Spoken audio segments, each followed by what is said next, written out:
So, this video will focus on Chapter 18 of the AP World History textbook, which encompasses nomadic empires and Eurasian integration.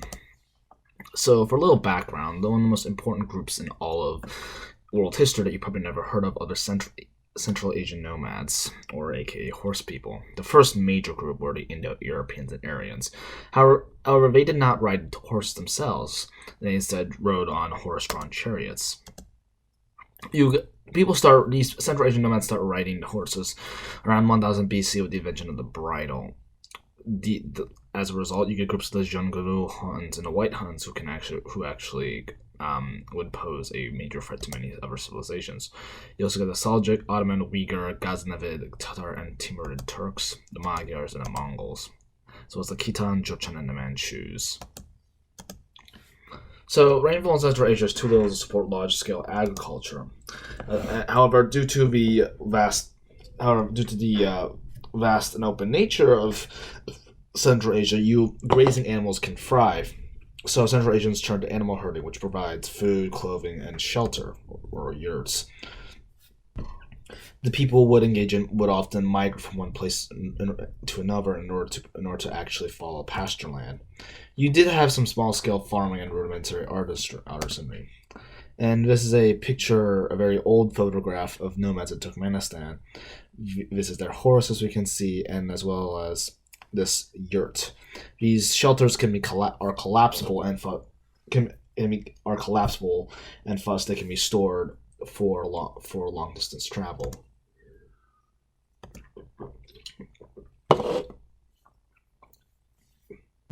Due to the trade links between nomadic and settled peoples, the relationship would often be symbiotic, with nomads engaging long-distance travel along caravan routes, like truckers of today. The governance of the Central Asian people is clan-based, with charismatic individuals becoming nobles and asserting their authority. The nobility was hereditary, but it could be lost through incompetence. There was also the opportunity for advancement for meritorious non-nobles. In their religion, shamans were the center of pagan worship. However, there was the syncretic appeal of Buddhism, Nestorian Christianity, and Manichaeism from the 6th century CE. Turkish script developed partially to record these religious teachings as well as conducting trade. You also get the conversion to Islam in the 10th century due to Abbasid influence.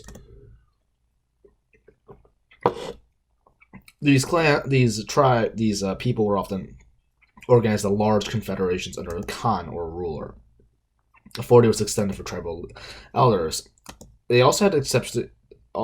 nomads also had exceptionally strong cavalries, which provided mobility, speed, and archery mounts. So this is a map of the major Turkish empires and their neighbors.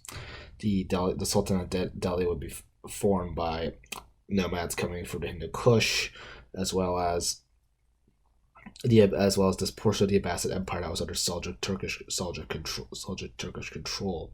Also, the Sultan of Rum here in Anatolia.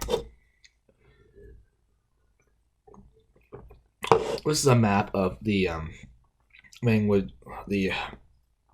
major languages in the Altaic family, with Chinggis, with Mongolian here, Turkic here, Chinggis here, and some Korean and Japanese here.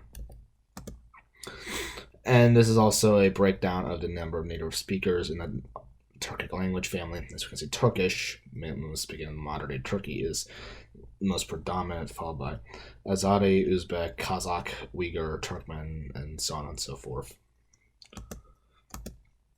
For the 8th to 10th centuries, Turkish peoples who lived on the borders of the Abbasid Empire, serving as mercenaries, kind of almost like the Visigoths of Rome.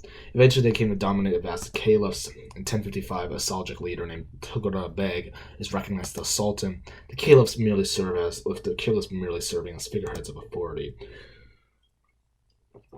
Tughril consolidated his hold on Baghdad and then exerted rule to other parts of the empire. In 1071, Saljuq Turks defeat the Byzantine army at Manzikert, taking the emperor captive. They then launch a large-scale invasion of Anatolia, seizing a very valuable breadbasket from the Byzantines. The peasants at the editorial looked upon the Saljuks as liberators, as the Saljuks taxed them less. As a result, you get many conversions to Islam. The Byzantine Empire is finally finished when the Ottoman Turks, a later group of Turkic people, conquered Constantinople in 1453.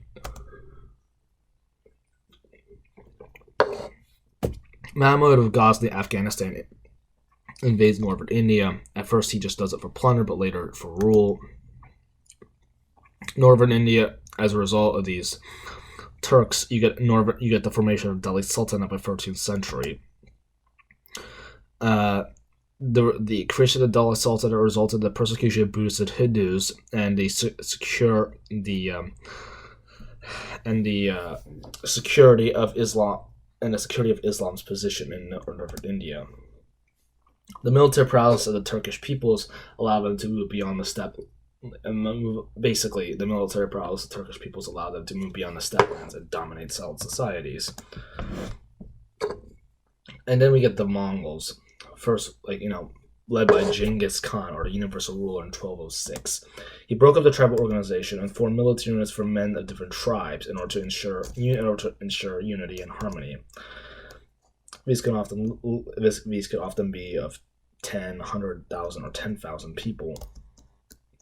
He promoted officials on the basis of merit and loyalty, and established a distinctly non-nomadic capital at Karakoram.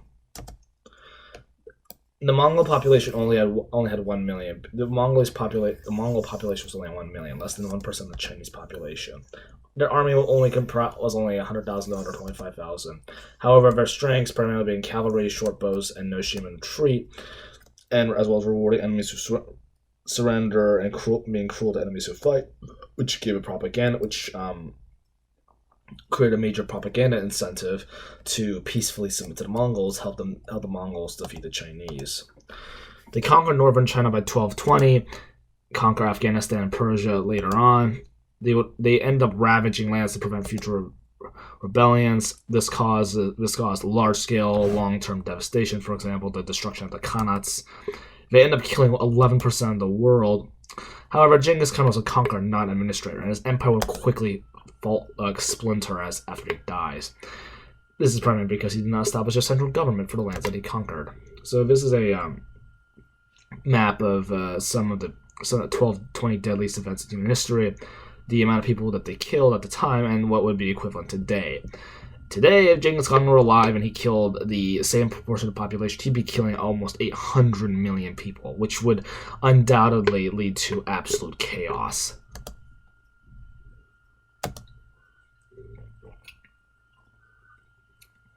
This is the Mongol Empire after he dies around 1300 CE. His descendants end up splitting the empire into 4 primary groups: the Ilkhanate of Persia, the Khanate of Chagatai, the Khanate of the Golden Horde, and the Khanate of the Great Khan, or Kublai Khan. Kublai Khan is the grandson of Genghis Khan, and as well as some of his rule of China. He was a ruthless warrior, but a religiously tolerant man. He hosted Marco Polo and established the Yuan Dynasty, which lasted until 1368. He unsuccessfully tries to invade Vietnam, Cambodia, Burma, and Java. His attempt mainly failed because those areas are mainly jungle, which you really can't move horses for easily. He attempts to invade Japan twice, 1274 and 1281, but typhoons end up destroying his invasion fleets. The Japanese believe that it is due to divine intervention or divine winds, which in Japanese translates as kamikaze. The Mongolians strove to maintain strict separation between them and the Chinese. They demoted Confucian scholars, banned intermarriage, and banned the Chinese from studying Mongol languages. They also imported administrators from areas, for example, especially Arabs and Persians. The Ilkhanate of Persia toppled the Abbasid Empire with the sacking of Baghdad in 1258. 200,000 people ended up being massacred. From there, the Ilkhanate expanded to Syria, but ended up getting checked by Egyptian and Turkish forces and the Mamluks. These nomads had to learn how to rule sedentary societies. They heavily depended on existing administration to serve as ministers, provincial governors, and state officials at all lower levels. They eventually assimilated into the Islamic lifestyle. The Golden Horde ends up conquering Russia from between 1237 and 1241. They did not occupy the land, but established a tributary relationship lasting all the 15th century. They began launching raids into Poland, Hungary, and Germany, and ruled Crimea to the late 18th century. Stalin would eventually deport these Tatars during his dictatorial rule. Shamanism would remain popular. However, the Lamaist school of Buddhism in Tibet would gain strength among the Mongols by simply appeasing them. It often contained a large element of magic similar to shamanism, if it had more appeal. They also tried to curry favor with them by spreading flattered messages. For example, say the Khans were incarnations of the Buddha. The Mongols had experience of long-distance trade, so thus they could secure the trade routes and ensure safety of traveling merchants. This resulted in a Pax Mongolica, so to speak, with the volume of trade increasing across Central Asia. Diplomatic missions were protected, and missionary activities increased. Mongol resettlement policies would end up bringing the best and brightest to their capital. Overspending and poor tax returns from the overburdened peasantry weakened the Ilkhanate of Persia. They then tried to attempt to replace precious metal currency with paper until the 1290s. This fails epically due to inflation, and they're forced to rescind the policy. You also got factional infighting, with the last Ilkhan dying of a hair in 1345. The Mongol rule collapses before the Black Plague ensues. In the Yuan Dynasty in China, the Mongols did not maintain adequate reserves of bullion to back up paper notes. The public loses confidence in paper money, and prices go up. There are major power struggles, imperial assassinations, and civil war, with the bubonic plague spreading from 1330 to 1340 causing mass deaths. All these contribute to the destabilization of the Yuan Dynasty. Eventually, in 1468, the Mongols fleeing peasant rebellions back to Mongolia. You still get the Khanate of Chagatai in Central Asia surviving, continuing to be a threat to China until the 17th century. You also got the Golden Horde in the Caucasus and steppes to the mid-16th century, and posing a continued threat to Russia. And another Turkic conqueror that would come along would be Tamerlane, who is a Turkish/Mongol conqueror. His name Tamerlane comes from his title Timur the Lame due to an injury he had. He united Turkish Mongols in the Mongol Khan at Chagatai and launched major military campaigns. He built a capital in Samarkand, modern-day Uzbekistan. However, he would die on his way to China, so his empire would quickly collapse. So this is a map of his empire about 1405 CE. As we can see, it stretches all the way into Anatolia, encompasses Iraq, includes modern-day Iran, and parts of Central Asia. Due to the poor organization of the governing structure, power struggles divide the empire into four. However, it did heavily influence several empires, just the Mughal, Safavid, and Ottoman. With Timur's reign, Timur's military campaigns actually delaying the sacking of Constantinople by the Ottomans by 50 years. These would eventually become known as the Gunpowder Empires. The Ottoman Empire was founded by Osman, a charismatic leader who dominated parts of Anatolia. He declares independence from the Saljuq Turks in 1299 and attacks the Byzantine Empire. His followers were known as Osmalis, or Ottomans. In the 1350s, he begins conquering parts of the Balkans. There's local support for the Ottoman invasion, because, like the Saljuq Turks before, the peasants were unhappy with this time with unfragmented, ineffective Byzantine rule. However, Tamerlane, as I said before, defeats the Ottoman forces in 1402, with the Europeans being happy, but eventually the Ottomans recover enough by the 1440s to sack Constantinople. Constantinople will eventually fall to Sultan Mehmed II, or Mehmed the Conqueror. It would be renamed Istanbul, being the capital of the Ottoman Empire. And thank you for listening.